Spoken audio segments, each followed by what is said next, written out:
Good morning, everybody. Welcome to TED Talks Ball. We've got a special Wednesday morning edition, or I guess it's about 12:30 on the East Coast where Zach is. We've got a special Jaguars Behind Enemy Lines edition. We've got the Beerly Boss with us here today, also known as Beerly Zach. Let me get your banner going. I should have had that already flowing. There we go. So Zach and his crew are kind enough to have me on a little bit this summer onto their podcast. And so he's nice enough to come back and join me here today. Zach, how are you doing on this fine hump day? Dude, it's a great day. It's a great day. It's beautiful right now where I'm at in Georgia. It's like 72 and sunny, light breeze. So it's a beautiful day. It's a great day to talk football. There you go. We have a little autumn chill out here in the Bay Area. I haven't looked up the temperature recently, but I'll do that real quick. It's probably in the high 50s, low 60s, right? Yeah, 57, high 50s. There you go. But it's sunny and it's a nice day. We got a little bit of our first rain of the season the other day, and so that's nice to get that out of the way. And it looks like I don't know. Have you checked the weather forecast for this Sunday? What it's supposed to be like in Jacksonville? I better pull that up myself. I believe it's supposed to be fine. I don't think there's any inclement weather this weekend for the Jacksonville game versus the Niners. But just to double check, cover all our bases. Yeah, I was going to do that. Although I'm not sure I'm sure that must have been it. But and the reason why I do that now is because I have concerns about Mr. Brock Purdy playing in foul weather after the Cleveland Browns game. And then it made me remember when I was at the wild card game against the Seahawks. He struggled a little bit in the first half of that game with wet weather, wet field, wet ball. And then things dried out in the second half. The sun came out. The ball dried out, the field dried out, and he torched him after that. And yeah, really tale of two halves for. So it's a 25% chance of rain, high of 71. So it should be decent out there. Only a 25% chance of rain. Even if it does rain, it'll probably be light sprinkles. Interesting. But I don't see the weather becoming a real factor in that game. It should be actually a pretty nice day for football. There you go. Down in Jacksonville. I like it. So everybody, like I said, this is the Beerly Boss. He's at Beerly Zach on Twitter and X. And then you can find the Beerly Sports YouTube channel in the description of the show here. But also they do a lot of podcasts outside of YouTube live streams. And where do we find it there? Is that Apple and Spotify and those type of places, the usual suspects for your podcast? So we our podcast right now with Beerly Football, which is obviously the football podcast. We talk NFL and a little bit of college football. Right now we are doing live streams every Tuesday night, but those are later re-uploaded on Spotify, Apple Podcasts, Google Play, or anywhere you can find your podcasts. But it became more of an interactive thing with our audience. It's lots of good fun. So. Nice. We're enjoying it. Well, everybody make sure you check out the Beerly guys. They also have a lot of good stuff going on Twitter, always asking interesting questions, posing interesting comments. I think I might have replied to one that Zach did not too long ago about if the 49ers were overrated or not or something like that. And I said, this will be fun to come back to. And I'm like, boy, it's not so fun to come back to right now. That's for sure. Not after 3 straight losses. Holy smokes. Yeah, I mean, listen, sometimes, and we're going to talk a little bit about this later, sometimes you're not wrong, you're just not right yet. We're going to talk about this later, but sometimes you're not wrong, you're just not right yet. There you go. I like that. We got some good folks in the house here. Red Jet Shell in the house, Nancy Cameron, Randy Daytona. There, Bryant Culp, he has his own podcast. He says smash the like button, everyone. He's a big Jake Moody fan, pretty big Sam Darnold fan as well. Just waiting for the time for Sam to get his chance. I think I'll be going on Friday morning at 8 a.m. with Bryant, so that should be fun. We have a lot of mutual friends that we stream together with, but we haven't done a lot one-on-one. So that's gonna be a lot of fun with Bryant. It's Florida, always a chance of rain between 2 and 4 p.m. That's true. Anywhere in Florida, whether it's Miami, Yes. Jacksonville, or Tampa, you can get rain. As someone that grew up in mid Florida, that is very true. Not so much this time of year, but definitely in the summer. It's every it'll be dead sunny, and then a big thunderstorm rolls through about 3:00. No doubt about it. Bryant bringing up some good stats. He says the Niners are 4-2 versus the Jaguars all time. It's a pretty good record. But when was the last time we actually played the Jags? I guess that is an excellent question. It's been a while. Yeah, seems like it.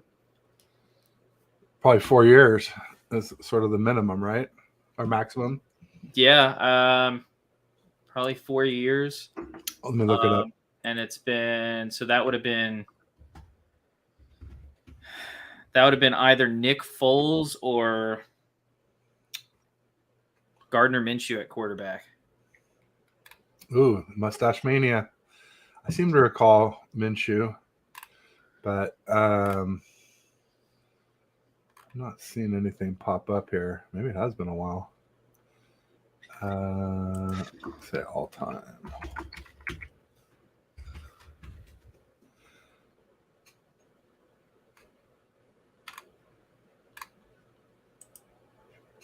There we go. So the last time was 11, 21, 21 at Jacksonville Jaguars. That's right. I remember that game now. It was Jimmy, and then we got up by a fair amount. It was close for a lot of the game, and then we ended up getting up by a bit towards the end. And I wanted to see Trey Lance. That would have been Urban Meyer era then. Yeah. The 14 games he coached or 10 games he coached, whatever it was. Yeah, and I think I wanted to see more of Trey Lance, and I think they only put him in for one series, and I was upset about that. There was a famous Jimmy miss where Jeff Wilson Jr. was wide open in the end zone, and Jimmy just short-armed it and didn't hit him. It was frustrating as heck. So, yeah, now I'm recalling that. And also that was where I think Kyle kind of fell out of love with Jalen Moore, who's our backup left tackle now, but he made some mistakes in that game, if I recall. So everybody's just sort of saying hi to one another. Urbino is my dad's name. We're definitely Romans. Interesting. Well, Randy also, I think, is Cuban. So he's Cuban Roman. So that's interesting. More Central Florida, definitely. Bryant was saying it'll be fun this Friday morning. Niners won the last 4 games. Interesting. Okay, so we started out 0-2. And you're 4-0 in the last 4. Probably. And that was Tom Coughlin back then, right? When the early Jags days? I believe so. I don't know. I'm not one, our organization's not that old, but also I'm not that old. Yeah. I became a fan of the Jags in 2012, 2014, somewhere around there. Okay. It was the year that the Bucks drafted Jameis Winston. I stopped being a Bucks fan. I said I tweeted out, you could go back on my profile like that long ago and you can see the tweet where I said, if the Bucks draft Jameis Winston, I'm done with the Bucks. I'm not going to be a Bucks fan. I'm switching to the Jags. And they drafted Jameis Winston, and I got 3 Jags jerseys the next day. Held true to your word. Like, good man. So Bryant got it right. He said, I want to say 2021 for when we last played. And Randy didn't remember. Trevor Lawrence is 0-1. I think that was back then. Yeah, that was like his first season. He was a rookie. He's a rookie with arguably the worst head coach in NFL history. No weapons. It's tough. It's tough. It was a tough time to be a Jags fan. Maybe you guys had Chark back then. Does that sound familiar? We had Shark. I believe we had Marvin Jones as well, who's fine. Yeah, ex-Lions. Yeah. Did some good stuff with Stafford the year before, but yeah. He's not a Trevor Lawrence wasn't Stafford back then, let's be honest. Right? No, he wasn't. And he didn't have the coaching to help him out either. Here's one. Randy says Trevor Lawrence 46 turnovers over the last 3 years. Only Carr and Allen have more. Interesting. Yeah. Well, again, he was trying to do a lot without a lot, but now he's got a lot better weapons. You got Christian Kirk. I mean, maybe pickup of the year, picking up Calvin Ridley. Yeah. Maybe I mean, more he hasn't played or performed, or he hasn't had the output that fans would have hoped for. It is a little bit of a different offense this year than we were looking at last year. Obviously, with Doug Peterson allowing the offensive coordinator to take over play calling duties, which I wasn't a fan of because I thought our offense was moving in a really good direction at the end of last year. But I mean, I feel like every week we're getting a little better. It's just a different offense. Interesting. Red Jet says Jack Del Rio was the coach. Jack Del Rio might have been. He was there for, I think, 3 seasons. Okay. So right before Urban Meyer, I guess. NorCal, let's see here. Oh, because that was a typo. 2014, Cat played in London versus the Jags, playing Gabbert. Interesting. Forgot about that. Shout out to Blaine Gabbert. Played for both teams. Stunk it up for both. Well, I guess Gabbert was good for a while for the Jags, right? Like you guys went to he was AFC Championship with him. That was Bortles. That was Blake Bortles from Gabbert, UCF. Bortles. Yeah. He played. Blaine Gabbert and Blake Bortles were kind of like the same quarterback, just one threw this way and the other threw this way. They were fine, but they weren't a guy that was going to lead you very far. I mean, the time we got to the AFC Championship game, lost to the Patriots, it was. I mean, our defense carried us that entire season, and then the front office kind of just didn't do the work, and that defense blew up the next year. So that was tough. Brutal. And then you got to see Blake Bortles try and lead a team, and it didn't go very well. Not well at all, my friend. No, it was pretty bad. We got Joe Stevens in the house. He's a Seahawks creator, good guy as well, saying go Hawks.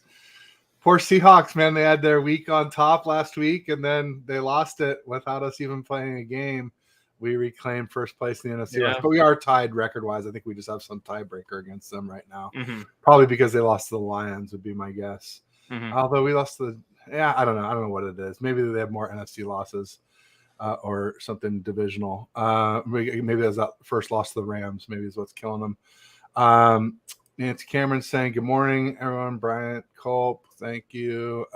We got Terror Dome in the house. He's saying Trevor is balling. Yeah, Trevor's playing well. He's playing pretty good. Well, they've got some good weapons. We already kind of mentioned Christian Kirk and Calvin Ridley. And then Travis Etienne. Etienne, I know is his last name. Yeah.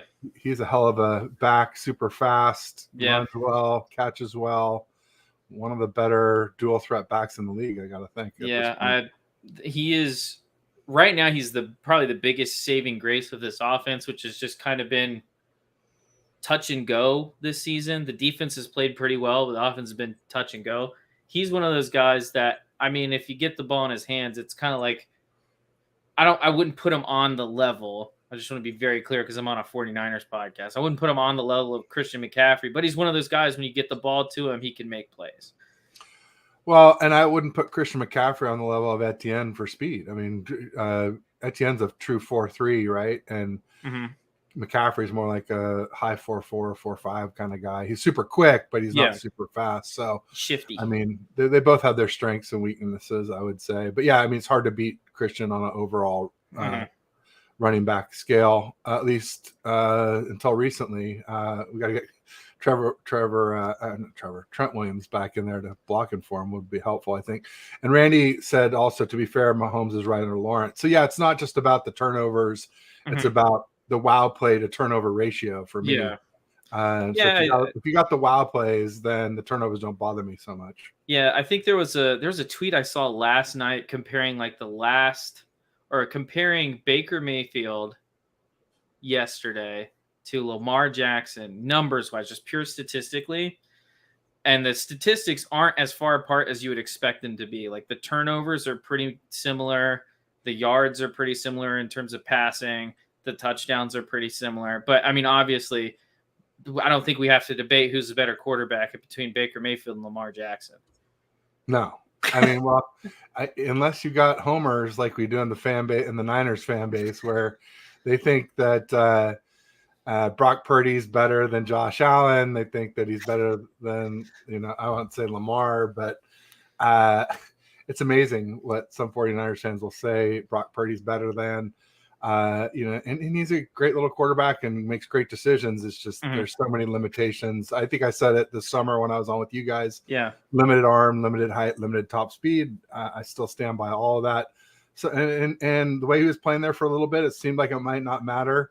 But if he's got to come from behind, or if he's playing in foul weather, I have some concerns about that. And not that he can't learn to overcome that. He can. Real quick, Red Jet was saying, good job on Crocker's show, Terradome. And I was just going to say, yeah, good job on ending it so you could come on over here and watch with us. Thank you for that. We were checking out who was live right before we went live, and I was like, oh, man. Terradome and is on with Garrett Crocker and Grant and whoever are live, and I was like, geez, that's Rob Stats-Guerrera, and glad to have you here, Terradome. Thanks for joining. Means a lot. He says, but Balky gonna balky. So we're not big fans of Trent Baalke here in San Francisco. There was the whole thing with him and Harbaugh. We're here together. And there was a power struggle, and Jed kind of famously or infamously chose Baalke over Harbaugh and ran Harbaugh out of town. And then Trent drafted all these ACL people, with ACL injuries coming out of college, and most of them didn't work out. And so it's interesting that people, when you talk about our quarterback Cap back then, because he's come up a couple times here, we should talk about him a little.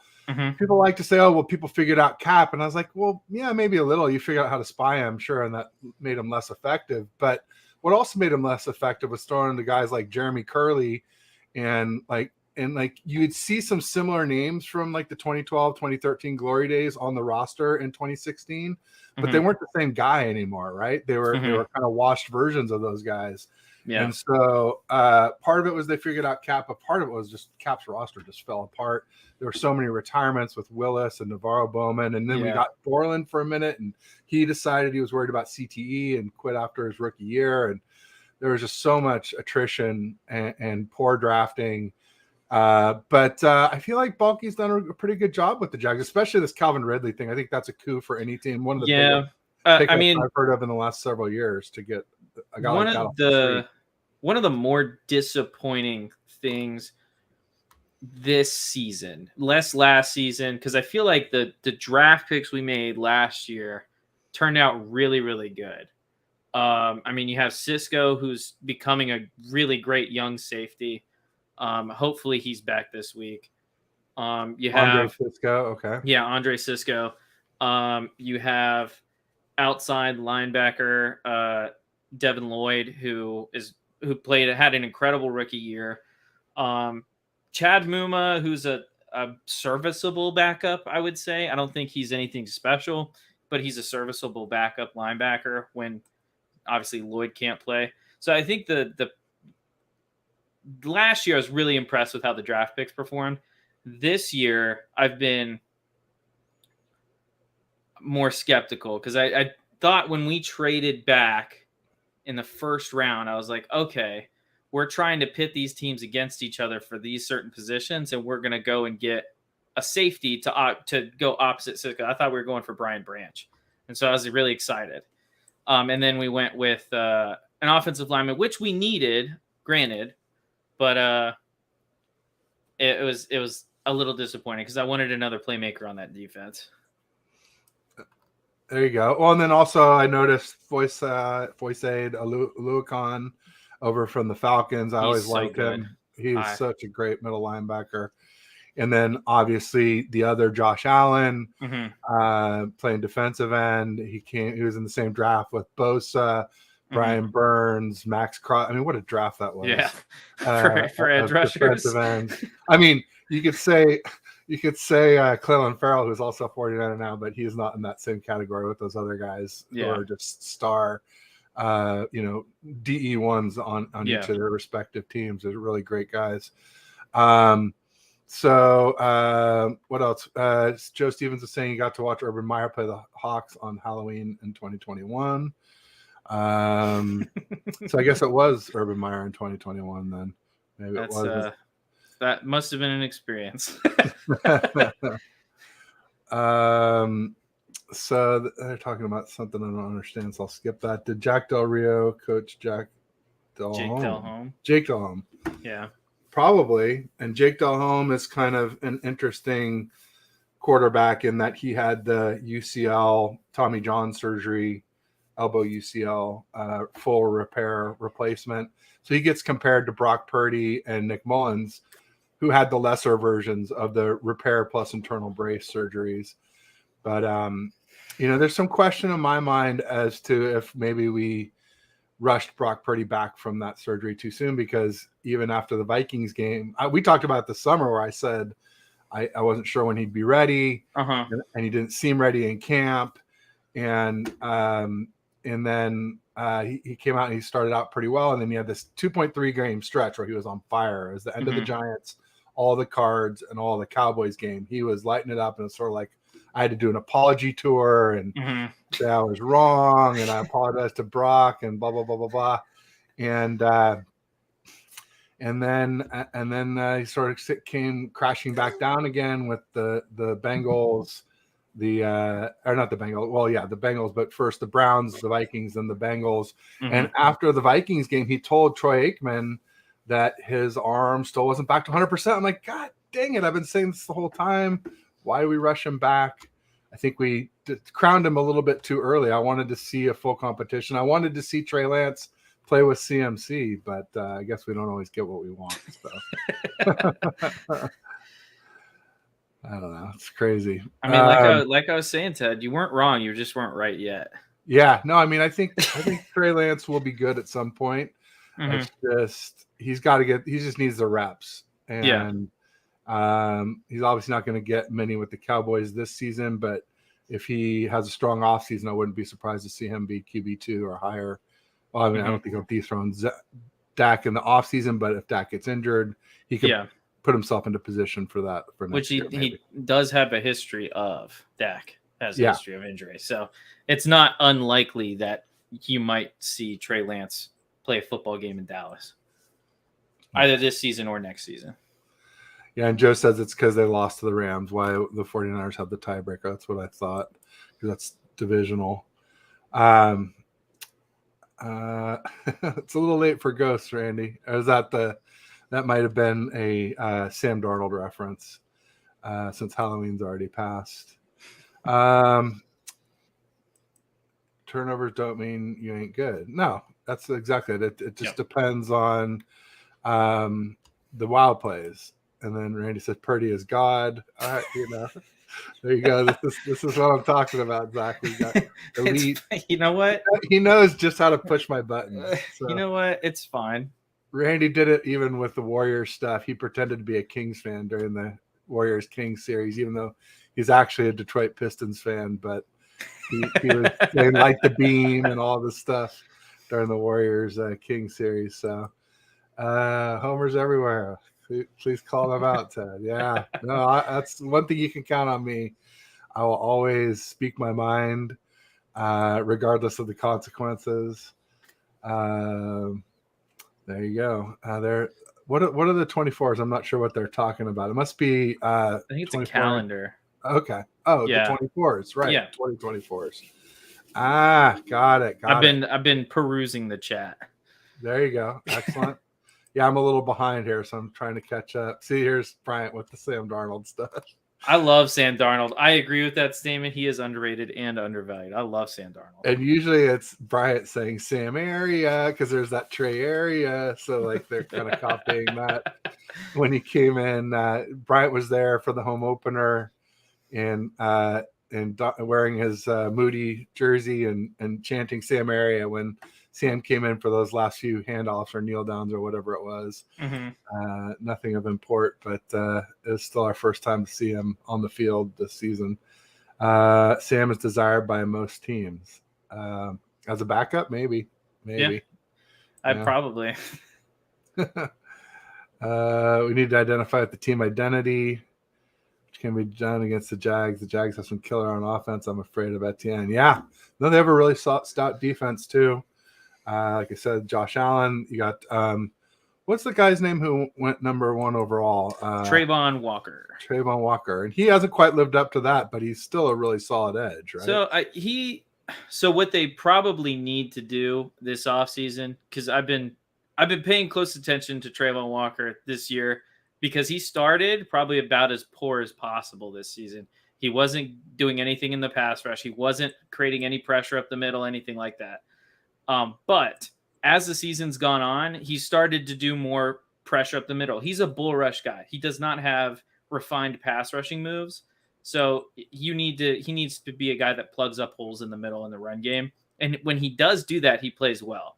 It's just not what they've had him doing for the last year and a half up until quite recently. So what they probably need to do is move him inside and run a 3-4, have him as some kind of end, and then put an outside linebacker rusher outside of him to really shore up that side of the ball. So you can bull rush. Got it. Instead of on the edge, you want the speed more often. Yeah, the speed and the more refined pass rusher moves. Sure, some more repertoire. Yeah. Kiss of death, Ted's support. Yeah, a lot of people are blaming me for the losing streak for jumping on the thing and apologizing, because I did like a half-assed apology after the Cards game where I was like, well, I apologize through week 4, but we haven't played any contenders and maybe all playoff pretenders, because I was pretty sure the Rams wouldn't make the playoffs, and I'm still not sure that the Steelers will. And then after Cowboys, I was like, forget it. No more qualifiers. I was wrong, blah, blah, blah, blah. So then everybody's on me like, go back to hating him, Ted. Go back. And to be fair, I never hated Brock Purdy. I still don't. I really like him a lot. What I hate is the hyperbole, the Montana, the Young, the Brady, the Mahomes, the Josh Allen, the Lamar Jackson, fill in the blank. Herbert was one that came up a lot. One of our big contract carriers, Larry Krueger, said he'd rather have Purdy than Herbert, and everybody's just like, come on, man. Come on. I mean, my thing is with Herbert. I mean, my thing is with, and I think me and Carrie had this conversation on the podcast, I think it was last week or 2 weeks ago. People don't understand the value of being a fine quarterback. Yeah. If you're a fine quarterback, that is enough to win a Super Bowl. That is enough. You just have to have the team around you. And people want their quarterback to be like the greatest quarterback of all time. That's not even needed, especially because a lot of those greatest quarterbacks of all time, they demand certain contracts that make it really hard for you to build the team around them that you need to. Yeah, no, that makes sense. Great one was saying his arm was no excuse when they were 5-0. Nice penalty trash. All of a sudden, it's an excuse now. Yeah, no, I said it, before the season started for sure. Also, Alberto had an interesting one. He said Jacksonville are second to last ranked O-line. 49ers D-line should be able to eat on Sunday. I mean, yeah, we're going to see the Chase Young premiere. So now we're going to have Bosa, Armstead, Hargrave, and Chase Young on the starting D-line. We added a left guard at the trade deadline. I'm pretty happy about that move. That was a good move. Yeah. Because that's our weakest position on the offensive line right now. So that's Walker Little? No, he's injured. Ezra Cleveland from Minnesota? Yep. That's a big pickup. He's a solid guy. He's listed in red, though. Is he actually injured? I don't think he is. Okay, on our lads, that's usually what I use for depth charts. Oh. It shows Walker Little and Ezra Cleveland both listed in red. And you mentioned Andre Cisco, and then also it's your right corner, Tyson Campbell, in red, too. I know Tyson Campbell. I know that they've been practicing. Okay. Andre Cisco is questionable. Tyson Campbell also questionable. Then they'll probably play. But I mean, it just depends. I think Zay Jones. They talked. I don't think he's going to be back this week. There was some hope that he would Raider. be. He's the kind of deep threat wide receiver, right? Zay Jones? I mean, he's our guy he's basically the guy that runs the deep routes to open up the middle of the field, bring the safeties back. Because he's a true low 4.3 speed guy. Guy's fast. Yeah. But he is questionable, and they talked about maybe even throwing him on the IR this week. So I think the injury's worse than we initially thought. I hear that. Ezra Cleveland is currently questionable. Okay. All right. So it'll be interesting I hope he plays. It'd be nice to sure, because Walker Little has not been that good. Been kind of a disappointment up to this point. You never want a little offensive lineman. I mean, no. I always thought that was a funny name for a guy that's 6'7". Yeah, like 350. Yeah. Sentinel Football Report says truth. Homers are everywhere. Purdy's ints wasn't even pressure, but 2 of them came after the concussion. That's why I didn't lower it. I don't know if you've been keeping up with my rankings with them, but I had a mid in the offseason. Everybody got mad at me, but I just meant middle of the pack average. Yeah. I had 14 to 18 in the league, sort of 16 being in the middle there. And then after Giants, I was like, all right, 11 to 15. After the Cards, I was like 8 to 12.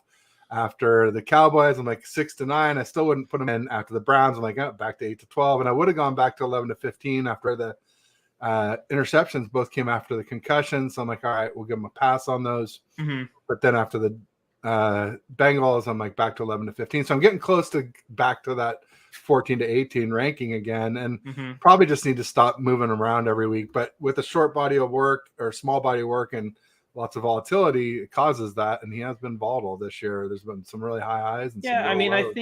I think I probably put him anywhere from 8 to 12, which I would consider to be like a fine quarterback. They play fine. They protect the ball. They get it to their playmakers. They don't make too many mistakes.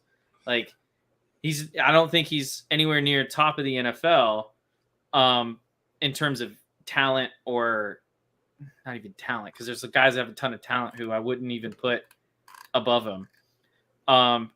His decision making is probably his best aspect of his game. But he doesn't necessarily have the arm talent or ability to make some throws that guys like Mahomes, Burrow, those guys can make. Yeah, there you go. Yeah, I mean, he maybe top 10, maybe not. Yeah, 8 to 12, that's pretty fair. I was there before the Bengals game. I was there, like I said, after the Cards game. I might be back there if he has a good game against the Jags. So we'll see. Dominate 49er says Sam greater than Trey. I agree. Not if you were in camp. Trey Lance was our best QB in camp, and I think Kyle just basically installed Sam when he signed him to the team. He was basically like, all right, you're going to be our backup no matter what, because Trey had some higher highs in the preseason games too. And when he wasn't being sabotaged, like against the Raiders, where Kyle didn't call a single run play for the first 3 drives. We're a run first team. You can't have a run fake if you don't run the ball. You don't have to run the ball well. You just got to run the ball some. Yeah, you just got to. There's got to be a threat of you handing the ball off. Yeah. And so, and if it was a real competition, they would have kept it going through the 3rd preseason game. But, they didn't, and they crowned Sam. And that's when Trey was like, all along, Trey was like, oh, I want to stay. And all of a sudden he's just like, no, get me the hell out of here. I'd rather be a QB3 anywhere than with the 49ers. And he really wanted to go to the Cowboys, and we let him do it. So hopefully that doesn't bite us in the rump. But I disagree that Sam's better than Trey. I mean, one thing I will say, Sam is more like Brock Purdy than Trey, as far as he was definitely conservative in camp and preseason for the most part, and so I think there's more of a schematic fit, but I don't think he's better. I will never say that unless I see more that leads me to believe that. I think the problem, so like when I said I agree with the statement, I think like it's hard to place how good Trey Lance is, because like you said, he doesn't have a ton of reps. We haven't seen him a bunch, especially not in big games or big moments. So it's really hard to place how good he actually is. I think he's got all the talent in the world, obviously, but it just kind of depends on, if he gets the time to show what he can do. Yeah, and it's a big if. And the more years that pass, the harder it'll be to kind of get back. Like this one, you got more excuses for Purdy than a pregnant nun. I've never heard that one before. you on the head injury. No excuses. Be Mahomes. Oh, Randy, I think you said he was better than Mahomes at one point. There's a simple rule in life. If you can't grow and become your best without someone else recognizing your flaws and telling you if you improve them, you'll improve yourself. Always, Kyle, always a dick though. Yeah, or DK. I think Kyle is Shanahan doesn't typically admit when he's wrong. He's done it a few times, but I feel like I always say great leaders stand up to criticism and duck praise. So they block the team from criticism and they share the praise with the team. Mm-hmm. And I feel like Kyle, he's done that before, but not very often, not all the time. And same with Jimmy Garoppolo. Whereas Brock Purdy, I think, is a really good leader. That's one thing I'll give him for sure. So I'm just kind of working my way up. When I get too far behind in the chat, sometimes I start at the bottom and work my way up. Okay. Just to let you know what's going on here. All right. It's proven when you're negative, you bring on the bad. Well, apparently that's not true. Apparently when I'm positive, I bring on the bad. I have the power of Brock Purdy in my words. Fear me. Fear my power. Just to spread more faith than half the fan base who call themselves the faithful. There you go. Listen, I'm just an analyst. Oh no, Jim Everett griefing me. One of our content creators, Wayne Breezy and John Chapman, they did a Faithful to the Bay video recently, and I was there for some of the filming, and I did some dancing, but luckily my dancing ended up on the cutting room floor. They just caught one of me flexing. But it was a lot of fun. We were at the Debo mural in San Jose and Levi's Stadium for some of it, and got to meet Mo's Nose. It was a lot of fun. Also, I won't go into it, but had some confusion over that. And I got to meet Turdom. He was there with his lovely wife. So that was a lot of fun. And now the video just dropped. So if anybody wants to check it out, feel free. Ted hates success. Okay. I don't even know what to say to that one. That's funny. I guess if falling short is success to you, Terradome, then yeah, I hate falling short. But I don't consider anything but a ring success at this point with this team, with this roster. We're in first place and starting stronger than recent. That's true. So we're 5-3, even though we backed into the bye with 3 straight losses. We were 4-4 after 8 games in 2022, and we were 3-5 after 8 games in 2021. So we do have the best start in 3 years. I mean, better than 2020 as well, the COVID year where we had crazy injuries. The only time we've done better under Kyle was 2019 where we started 8-0. But then we had a rough second half of the season. So hopefully we'll pick up. We've typically finished season strong, and hopefully we'll do that again this year. Dissension is bad, okay? Mr. Mackey from South Park. Okay. Homer, always rah-rah everything. Hunky-dory despite losing 3 games. Loyal equals tough love. There you go. Sentinel, tell him. Tell Terrano what's going on. We got Frank Tom Ocean in the house saying, yo, Teddy, what's up, FTO? Welcome. Loyal or a homer depends on who you ask.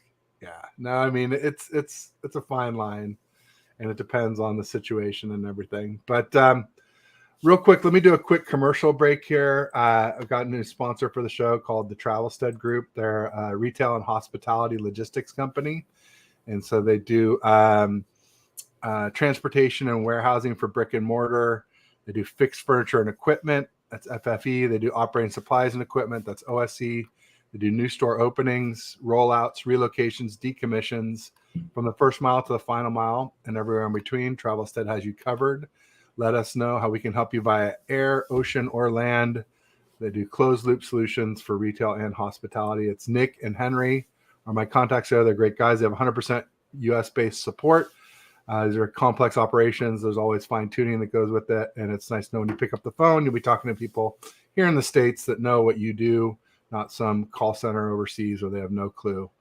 about what your business is all about. And so their website, you can click the link in the description for the show, in my YouTube About page, my Twitter and X bio, also on Instagram and Facebook if you follow me there. Great video, and just be sure and tell them Ted sent you. So thanks, Zach, for letting me pay the bills there. And thanks, everybody, for hearing me, and in advance for your support and getting that going. If you're in the retail or hospitality space, these guys can make it happen for you. So as far as the game on Sunday, do you have a prediction of what you think is going to happen? Any team matchups? Like if you're like scouting, if you're like leaking a spy for the 49ers, like Okay. what are you telling us are the areas to attack? If I'm a spy for the 49ers, I look at this Jags team. There's a couple things that I would probably stress. And the number one thing is you want to eliminate Christian Kirk, not necessarily Calvin Ridley, but Christian Kirk as a threat. And to do that, you got to play press man coverage. Because if you play a zone, Christian Kirk, that's been kind of his thing, is he's really good at finding the soft spot in zones and killing teams with that. Because he's kind of the outlet right now for Trevor Lawrence. It's him and Evan Ingram, and then also obviously Travis Etienne. But I would want to eliminate Christian Kirk as a threat offensively if I was the Niners. You can try to limit Etienne. I still think Etienne's going to play well no matter what you try and do, because he's a good pass catcher. He's good at running in between the tackles. He's going to get a lot of touches, and he's going to perform relatively well.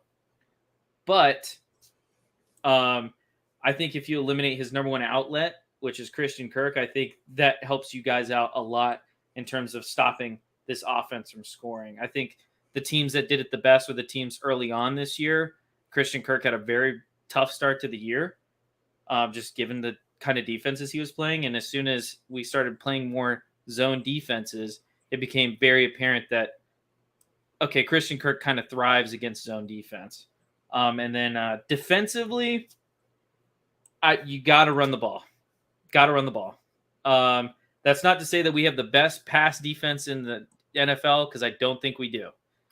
But I think if you can run the ball, and then I think this is one of the strengths of the 49ers. One of the things I love about the 49ers is the fact that they run the ball well and they can work off the play action really well. So those are probably the two things: run the ball, and then work off a play action to kind of beat some of these corners. I think, hopefully, I think it's easier if Cisco doesn't play, because he's, I think, one of the best young corners in the league. But if I was a spy for the Niners, that's probably what I would tell you. There you go. Terradome says, fun fact, but Brock Purdy has the same completion percentage, 68.3, as Trevor Lawrence, but has 98 more yards, 3 more TDs, and 4 less interceptions, and 11.4 more points. How do you have 0.4 points? Oh, maybe average per game? No. That maybe fantasy? Oh, yeah. Okay. I don't know. I don't know either. Maybe it is fantasy. But thank you for the facts stat check there. Stat check. So for the Niners scouting report, we're especially with Debo back, we're a pick your poison offense. Mm-hmm. But I would say, how do you deal with a poisonous snake? You cut the head off. So you pressure Brock Purdy. Trent Williams didn't practice yesterday, so it's not clear that he will be back this week. I think he will. It was a low ankle sprain, and those are usually 1 or 2. Maybe this will be his 3rd week with it, so I think he'll be back. But if he's not, that would be big. Jalen Moore is decent in pass protection, but he just can't run block like Trent Williams. Trent Williams is a road grader. And then you got Burford at right guard is a liability, and McKivitz at right tackle. So kind of the whole right side of the line. Brendel, our center, is decent in pass blocking, but again, not a very good run blocker. So not a lot of run strength to the right. But I think we will run it a lot. I would say one weakness we have is that we're overusing Christian McCaffrey. And I think a lot of 49er fans would like to see a lot more of Jordan Mason. We've seen Kyle try to use Elijah Mitchell, but for some reason he just doesn't seem to be back to himself. He hasn't had enough major injuries or any major injuries to make you think that he would be, hobbled by injury, but it's almost how it seems. Maybe he just hasn't gotten into game shape yet. I'm not sure. On defense, Isaiah Oliver is a huge weak spot at nickel corner. Same with Ambry Thomas at boundary corner. When Lenore slides into nickel on the deeper passing plays. And then I think we haven't been playing really well against the run. We've had a lot of broken tackles. Some of it is scheme. I think the Steve Wilkes scheme. Some of it is personnel. We lost some really good tacklers over the last few years with Jimmy Ward. We see Aziz Al-Shire doing really well for the Titans. Samson Ebicom is a really good run stuffing defensive end. Even Charles Amenahue is pretty decent at that. So yeah, run the ball against the 49ers and throw it against Isaiah Oliver. Hufanga hasn't been quite himself this year either at safety. He was an all-pro last year. I didn't agree with that. I said I didn't think he was good enough to be an all-pro, but now I don't think he's enough to be Pro Bowl. So it's crazy. Yeah. So those are some of our weak spots. Maybe Jake Moody. I don't know. He's kind of been hot and cold. He made every kick for 5 games. Then he was poor against the Browns. He missed one against the Vikings, and then he was perfect again against the Bengals. So. Oh, also, I have one more thing. Scouting report. Niners.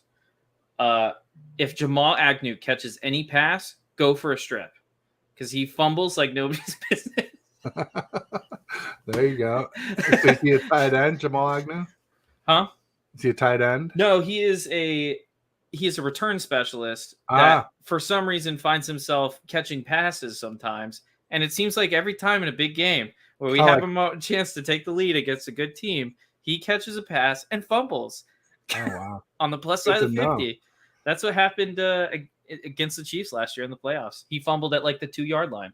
Oh, man. So like Ray McLeod for us, he does kick and punt return, but he's our wide receiver 4 after Juwan Jennings, who had a complete no-show against the Bengals. Juwan Jennings had 0 catches against the Bengals. So when we were missing Debo, when we really needed our, further down the depth chart wide receivers to show up. So let's see here.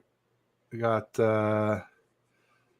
let's see, I think we're right here, but he was picked 7th and lost 3 in a row. So he is Dookie. No, I'm not saying Brock's Dookie. I'm just saying there's some valid concerns about him in foul weather and in comeback situations. But all that can be learned, and we'll see. Maybe he can get a glove for the wet weather. Jim Everett giving us the VHS tapes because last 49ers Super Bowl win was 1995 on VHS. But I always just say the Rams fans, then why haven't y'all caught up if it's been so long? How come you don't even have half as many? And you're probably lying if you say you were a St. Louis fan anyway. So Ted doing the John Cena, you can't see me. I think he meant during the video. I was kind of in the back for most of the video on purpose. So you get just little flashes here and there. What has Brock done for the loyal lately, though? Yeah, I mean, the funny thing is he's played pretty well in these games until he didn't, which is kind of the weird part. There's still a lot to like or love with Purdy. He just needs to kind of string it back together. I think having Trent Williams and Debo back will make a big difference, not just their skill level, but their toughness level. They're what make our offense tough. They're the 2 toughest guys on our offense. So hopefully Trent Williams will be back because it looks like Debo's pretty much a lock. That's right, because you can't see the flashlight. Oh, man. Is Ted a Caucasian? Yes, I am a Caucasian. They're giving me grief. Terrible. That has a pigment deficiency. Yes. Me too. All true. All true. What can I say? Jake Moody is 12 for 15 field goals. He has money. He's not money Moody yet, but he could get there, Bryant. He just got to get some more perfection. Stack on that perfection. Like it. Jake the Snake. Yeah, he's bit us a few times this season, so we'll see. Yeah. Yes, wet balls are a problem. I should say wet footballs. Pause. Jags defense, a turnover machine. So they create a lot of turnovers, Paul? Is that what you're saying? Yeah. We're better at creating turnovers than we are at stopping long drives, if that makes sense. Okay. And welcome Paul Hope. He's from the 49ers Faithful UK. That's their flag there. He's the vice president. The president is Lee Gallen. They're going to be out here in just over a week now, about a week and a half for the Bucks game. We're all going to go and sit in the gold mine. It's going to be a lot of fun. Can't wait for that. Can't wait to meet everybody and check out. It'll be my first time sitting in the gold mine. So real honor. And thanks to the 49ers Faithful UK for that. That's awesome. Everybody's saying hi to Paul. It's getting late over there, Paul. I guess not, because usually it's noon, it's 8, so it's just about 6:30. So you're probably just getting ready to sit down to dinner, Paul. I would imagine. VH rule. And to be honest, all those 49ers Super Bowls, they're all on YouTube. You don't have to watch them on a VHS. But I get the reference. It's just to show how long ago it was. But what are you going to do? At least I always say they all shine the same and count the same. But it is frustrating not to have one recently. I'm about ready to go all in. I was hoping we'd go all in this year. I was hoping we'd get like a corner. I was hoping we would get maybe a tight end too who could block and catch so that when Warner comes in, you don't go, oh, they're running, and maybe another running back because Elijah Mitchell can't stay healthy. And even now that he is healthy, he doesn't seem to be like he was last time he was healthy. So Josh Allen having year of his career, someone getting paid. Yeah, Josh Allen's having an incredible year. The real Josh Allen, that is. Not the other Josh Allen? Not the Josh Allen that lives in Buffalo. The real Josh Allen. The Jacksonville Josh Allen. Yeah. He's playing incredible. I think he's tied for second in the NFL in sacks this year. Wow. He's having a great season. That is. There we go. 9 days. Boom. Can't wait. Sunshine get Randy, tough talk from Randy. Sunshine about to get a mouth punch. I mean, I hope so, but I don't know, man. Our defense has just seemed soft lately. So soft. And this whole sort of semi-prevent defense that Wilkes plays, it's not working. So I don't know. We got the personnel for it seems like, but can we put it together? I think part of it too is Dre Greenlaw has been banged up, so hopefully he'll be 100% after the bye. I'm sure there was more than him, but he was obviously not himself. But Trevor Lawrence is a hell of a quarterback, and obviously he's good. I don't think he's great yet, but I think he's good. Best from the 2021 class, that's for damn sure by far. Oh no, more on the dancing. It's embarrassing. Like I said, luckily the worst stuff didn't make it out. I'm sure Breezy's holding it for blackmail purposes. It was like Jagger. Yeah, I got nothing like Mick. Kissed by the sun. There we go. Yeah, it's a haul. Paul and Lee Gallen. Who else is coming, Paul, from 49ers Faithful UK? I feel like there's more than just the two of you guys coming, too. Only 2 pints in. At 6:30. Got it. Toy Story wasn't out yet. Tupac was alive. Man. Ouch. Their O-line will have a problem, too. I guess we'll see. Probably. I think y'all are going to be able to create pressure. And that could be why Trevor Lawrence hasn't thrown a ton of deep balls this season. I know Yeah. I saw there was a heat. People were comparing their heat charts, and they look somewhat similar. Trevor Lawrence and Brock Purdy. Yeah. But I think some of that is scheme, some of that is personnel, and some of that could be O-line as well too. Yeah, we've been running a lot of just short routes, get the ball out of Trevor's hand quick. I mean, when he's had the time to throw deep, he's done well, but we also have looked horrible in the red zone. That's been the most frustrating thing. Ted's favorite movie is Staying Alive. No, my favorite movie is Star Wars, the original, 1976. So A New Hope. That was actually when I first became a 49ers fan as well, 1976. So it's been a while. 6 years old. How many times do we need to touch the hot stove before we realize we shouldn't touch it? 4 times, 5 times? The defense looks weak. Yeah, that's soft.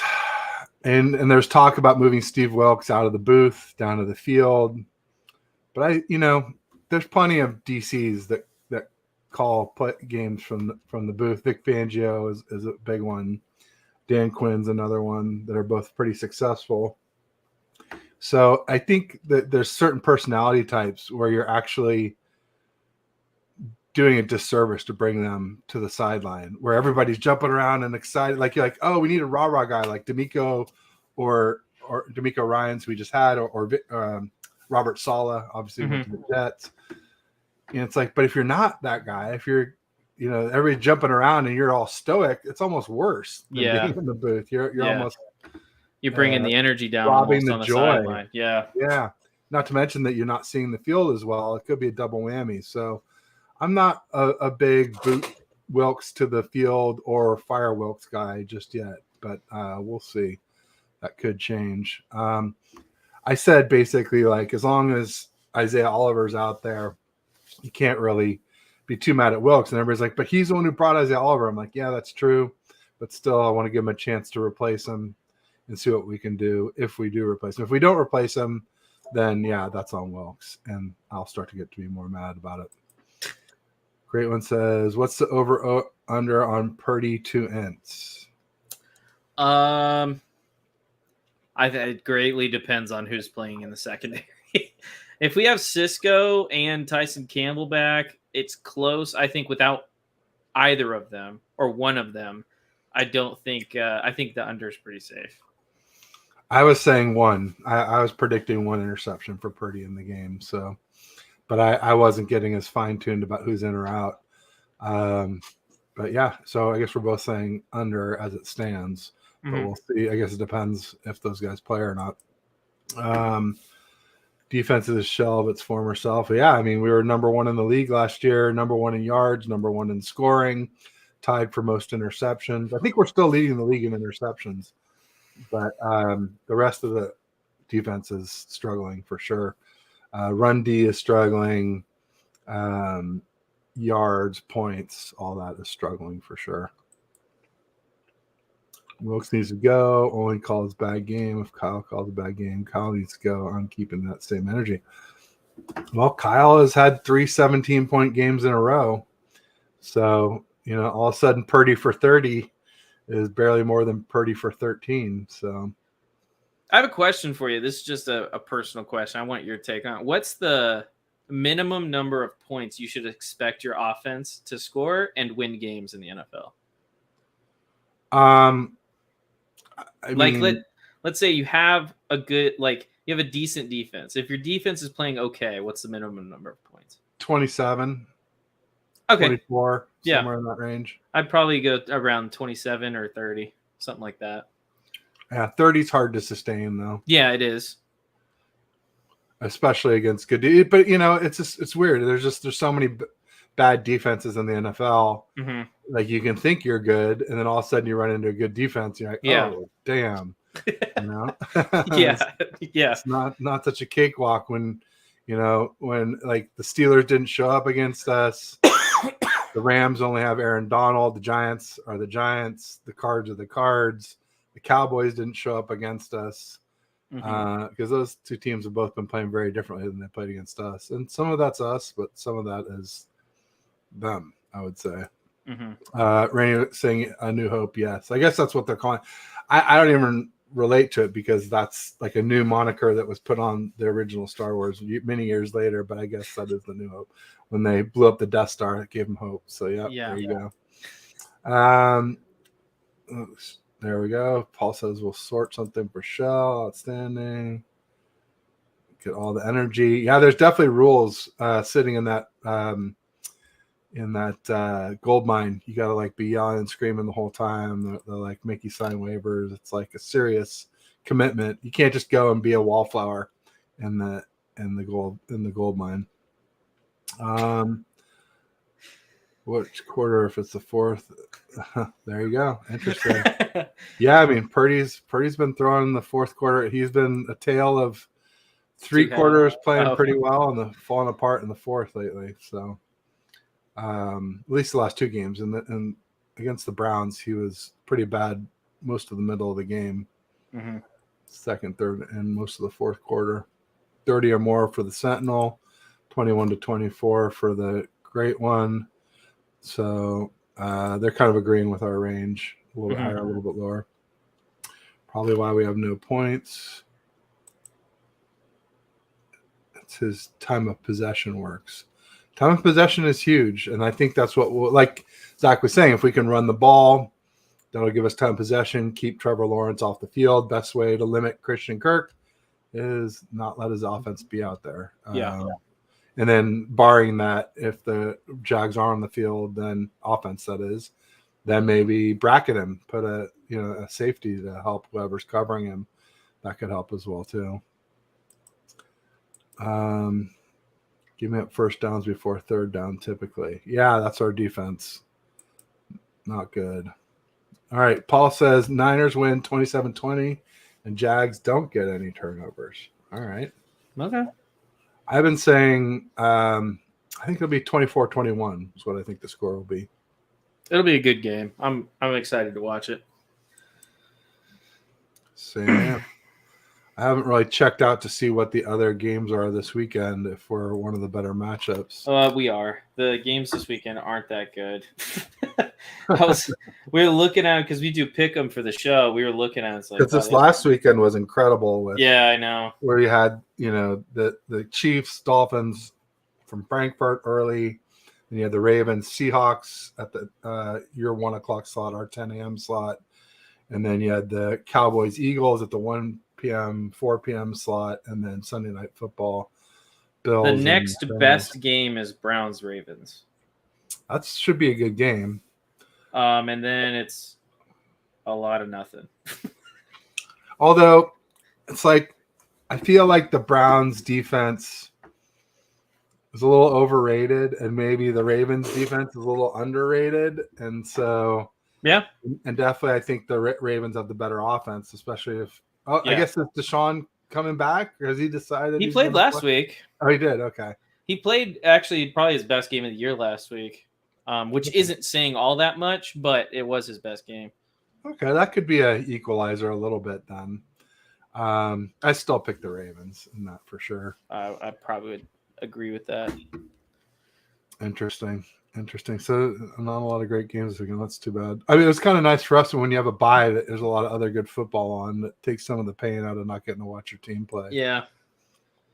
Especially one at each time slot was great for us. People always say Empire Strikes Back is best, but I like Ewoks, so that's Return of the Jedi. Empire Strikes Back, it was a great movie for sure, but it was just kind of depressing the way it ended, but I guess that's why people like it, because it's not so happy, everything's rainbows and unicorns. Yeah, people are sadists. They are on Twitter, that's for sure. I got 2017 Jags, aka Purdy will put up 10 points and the defense will score this game. Interesting. But lose. Or were you saying 17 Jags? I don't know. When you say 2017 Jags, I think you're saying Jags win. And yeah, 10 points plus a defense. He's saying 17 for the Niners. Interesting. So same way, we're falling to 5-4 according to the Great One. Although I have to say the Jags have been pretty impressive this year. They did well against the Chiefs, 17 points, and Bills in London. Yeah, no, that was my cautionary tale. After we blew out the Cowboys, I thought we would have a letdown against the Browns because pretty much every team that had won a big blowout victory had a letdown the next week. I was saying that, the Cowboys beat the Jets 30-10, and they lost to the Cards. The Dolphins smoked the Broncos 70-20, and then they got smoked by the Bills the next week, and the next week after that, the Bills lost to the Jags. Now, that's not such a big letdown because the Jags are a really good team, unlike those other teams that are like, how the hell did they win? Jags are solid. And I said that since before the season started, that I thought their three contenders were the Cowboys, Bengals, and Eagles this year for the 49ers. But then just one level below that was like Jags, Ravens, and the Seahawks twice. And it still seems to be holding true. And maybe the Ravens have moved up into that elite category, that Super Bowl contender even. I think last night on the show I said that the Ravens were my favorite to right now. They're probably my number one team in the power rankings. I think that they're playing right now the best football all around. They probably go them and then Eagles and then Chiefs. Chiefs D is looking awfully good too, though. Yeah. So it's hard to pick Lamar over Mahomes if all things equal. But I guess the Ravens defense might be better than the Chiefs. We'll see. They're both looking really, really good on defense. Real quick, he says, nerds like Ted and RJ love Star Wars. Who's RJ? I don't know who RJ is. But I'm definitely a nerd for sure. Randy likes the Muppets. Like, that's not nerdy. At least mine's science fiction nerdy. He's much more sophisticated. No, I like the Muppets too growing up. They were funny as hell. Especially Animal. He was my favorite. Paul likes Star Wars. He loves Star Wars. That's outstanding. What's the difference between being a fan of Star Wars and a fan of the Niners? Nothing. We're all nerds over something. True. Fair enough. It's Red Jet. So what do you see for the rest of the season for the Jags? Where do you see you guys ending up? How do you think you guys will do in the playoffs? I'm assuming you think you'll make the playoffs. I think we're going to win the division, which will put us in the playoffs. Mm-hmm. I think we're a better team than we were last year. I think the big thing for me, it's our playoff chances of like advancing far into the playoffs are entirely dependent on whether our offense can find consistency. Because it's kind of like we'll play good in 2 out of 4 quarters of a game. It could be the first and fourth, could be the second and third, could be the first and third, but we're not consistently playing well on offense. Our defense is playing really good, even down into the depth chart, which makes me excited. But I think I think if the offense gets to where I expect them to get to in the next 4 to 5 weeks, because I think they have been getting better every year. I think the bye week's going to help them. If the offense gets to where I expect them to get to, I could see them contending for an AFC title.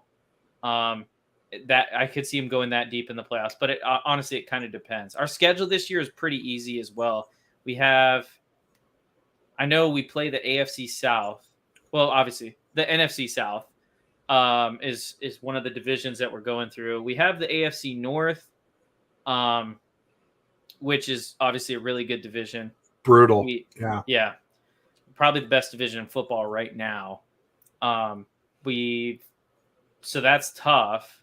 Yeah, I mean, overall, you got to give it to them. The Eagles and Cowboys may have a higher top, but not even then. But like then the bottom of that division. That's probably the toughest division of football, AFC North right now. Yeah, I'd have to agree. But I mean, I think we're gonna probably finish. I think at the beginning of the season, I had them going either 13-4 or 14-3, just because the schedule looked easier at the beginning of the year. Because I didn't expect. I thought the Steelers weren't going to be great, and I think I'm right on that. They're not great. They have a good defense and a horrible offense. Yep.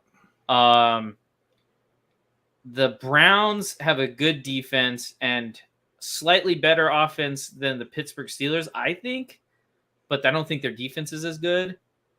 I don't see more than 2 teams out of that division making the playoffs, if I'm being 100% honest, even though they are playing they're winning games right now. Mm-hmm. But I don't think that the wins right now for the Browns and the Steelers are sustainable, because you have to score points in the NFL in 2023. So I think right now I think I had him at 14-3. I'd probably bump him down to 13-4. Because I think you got to account for some losses. You got to. Right now we're 5-2 going into the bye. I do have them winning this game against the Niners. But I think we are going to drop a couple throughout the rest of the year. There you go. Did you have a score prediction for the game? For this game, I don't think it's going to be very high scoring. I think that both offenses are going to underperform a little bit.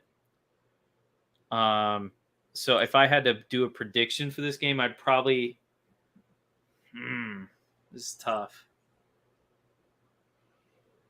I'm going to go. I mean, this is going to sound like it's a high-scoring game, but in my head, it's going to be an ugly game.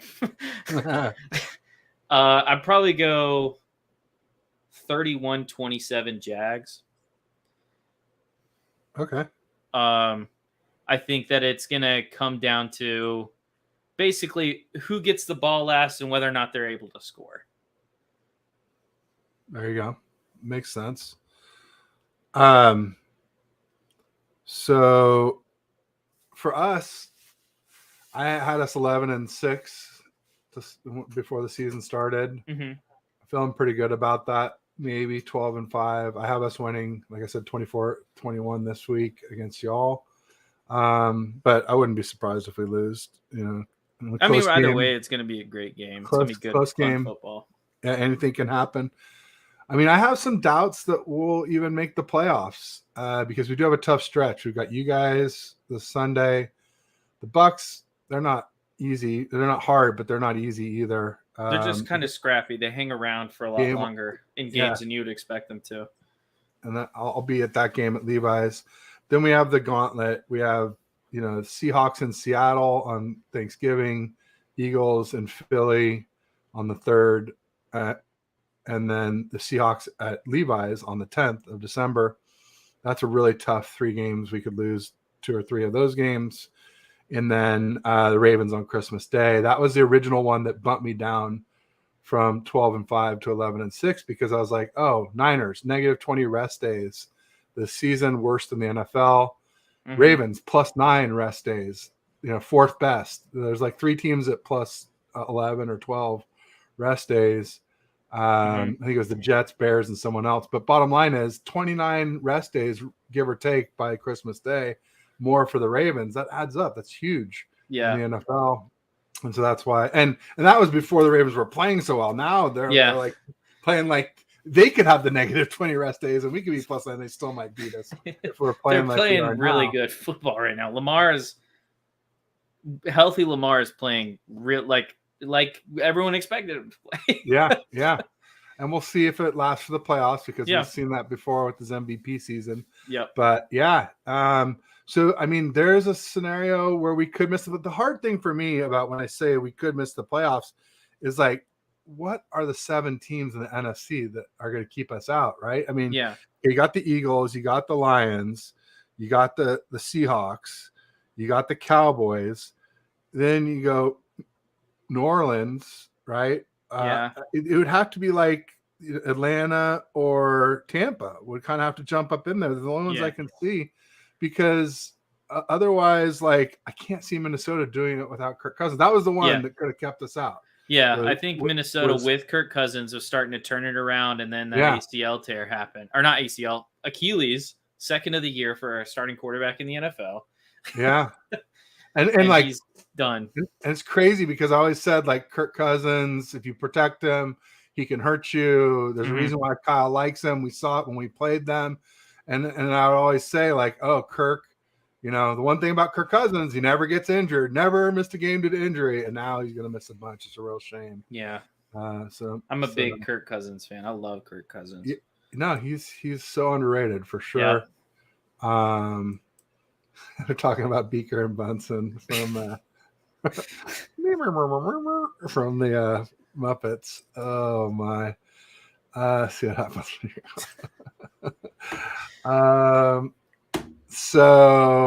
Anyway, I guess I still think the Niners will make the playoffs, but I think this talk of number 1 seed is starting to look pretty crazy. We really needed the Cowboys to beat the Eagles because they're 2 games ahead of us and we only play them once. But I guess, we would need some maybe tiebreakers, beat them, and some other team beat them. And we would have to pretty much not lose a game the rest of the season, which I also think is really unrealistic. But I guess we'll see what happens. And then as far as AFC goes, what do you see happening over there? I mean, the rest of the AFC besides y'all, who are? I mean, so we got Ravens and Chiefs were in there. Yeah, I have the Ravens and the Chiefs winning their division. I have the Dolphins winning their division. I have the Jags winning their division. Right. The Bills are going to get in a wild card, which is going to be the first time they've lost the division in a little bit. But I compared the Buffalo Bills right now are the Tennessee Volunteers in college football. They are so inconsistent. Yeah. They either look like the best team out there or they look like a lower tier football team. And it's kind of crazy the swings that happen with the Bills organization right now. But so I have the Bills in on a wild card. I think I'm going to go with the Bengals in on a wild card. And then the last team in is tough. Because I think I'm going to go Texans in on a wild card, actually. CJ Stroud. He's playing like I expected him to play in like year 2 or 3. Yeah. Right now, because I thought right out of the gate going into the draft, I thought he was the best quarterback in the draft. Me too. I was never a big Bryce Young fan. Never was a big Bryce Young fan. I thought he was, and it's kind of the case. He's kind of a little too small. Yeah. For the NFL. I mean, he looks tiny back there. People say Russ Wilson, and I say Russ didn't do jack without a historic LOBD plus prime beast mode, Yeah. So I mean, looking at how this offense for the Texans are playing, the defense is getting better as the season goes on. I think that they're probably the last team in, because I think that they will drop games because it's still a rookie quarterback. He's still going to make mistakes. He's probably going to throw a couple fourth quarter interceptions that look kind of ugly, but he is still playing extremely good football right now. And so I think I think that they're the last team in, because I don't trust the Browns right now. I think, just like I said earlier, the Browns and the Steelers right now, the way that they're winning games isn't sustainable. And I think that you're going to see a big fall off from those two teams by the end of the year. I still think probably the Steelers still probably somehow squeak out a 9-8 record, just because they seem to do that every year. But I think the Steelers squeeze out a 9-8 record, but I think that they lose out to the Texans, because I think the Texans have an easier schedule than the Steelers do. Obviously, they got to play everyone in the AFC North twice, which is, again, like we said, probably the best division of football right now. And the Texans play the AFC South. They play the NFC South, which are, I think, without a doubt, in my opinion, probably the two worst divisions in football, if I had to pick one. Or you could probably go NFC North outside of Detroit is pretty bad. Yeah. Especially without Kirk Cousins there. Packers look awful. The Bears are the Bears. So, Bears and the but Bills. I mean, they got a pretty easy schedule the rest of the way out. I'd probably put them, could probably go in like 10-7 and taking that last spot. Interesting. So no charges and no Jets Chargers. The and- Chargers are and no Browns. Only the Steelers might squeak in. yeah. The Interesting. Chargers for me, just watching their both their offense and defense, it's like the most uninspiring football I've ever watched. Watching the Chargers right now. Brandon Staley, huh? I Good coach. can't stand Brandon Staley. I don't know how he still has a job with the roster he's had over the last 3 years and Yeah. not winning a playoff game. Like, that's tough. That's really tough. Yeah, no doubt. He's not doing good things, no doubt about it. Well, anything else that I may have missed or you wanted to cover today? I forgot to say this earlier when I mentioned the Jamal Agnew thing. Yeah. If Tank Bigsby ever gets a carry, again, go for the strip because he has the same problem as Jamal Agnew, rookie running back out of Auburn. He's supposed to be our power back guy, and he fumbles the ball all the time. But yeah, that's pretty much it.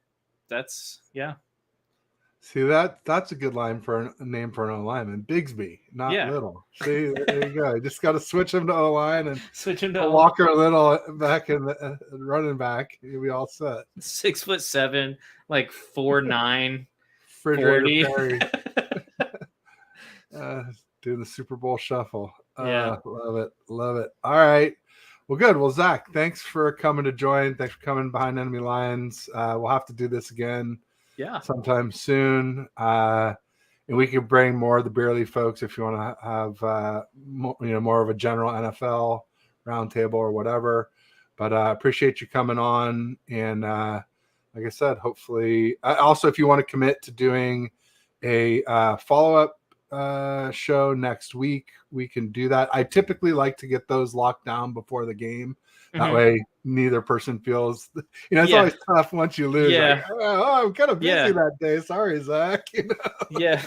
But it's like, you want to come on? My team beat you by 40. You want to come on our podcast and talk about it? I don't want to put you on the spot, but we could do that by a DM or whatever. But I always make that offer live. And I mean, my schedule is kind of, it changes week to week. But I'm sure we can figure something out. Take a look and DM me some things that work for you. For me, it's mostly Monday through Friday, West Coast business hours work pretty well. I do tend to have regular shows towards the end of the day. Okay. So like anything before 3 p.m.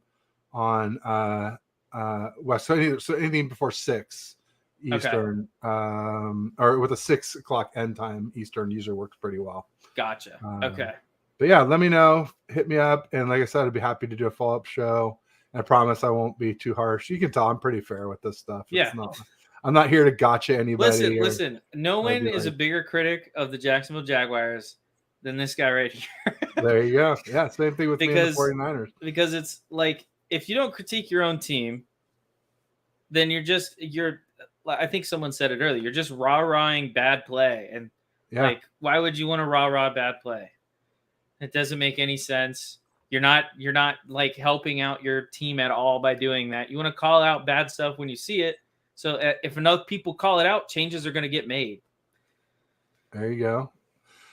This is a big one here. Randy picked Jags to win 24-20. Sorry, guys. And you might not make too much of this, but he predicted that the Browns would win. He predicted that the Vikings would win, and he predicted that the Bengals would win. So this would put him 4-0 in the last 4 games, or 0-4 if you're a 49ers fan. And then I think Red Jet is picking Jacksonville too. If I wasn't mistaken before, she's saying Jacksonville's going to win by 10. So we got a lot of people picking the Jags here.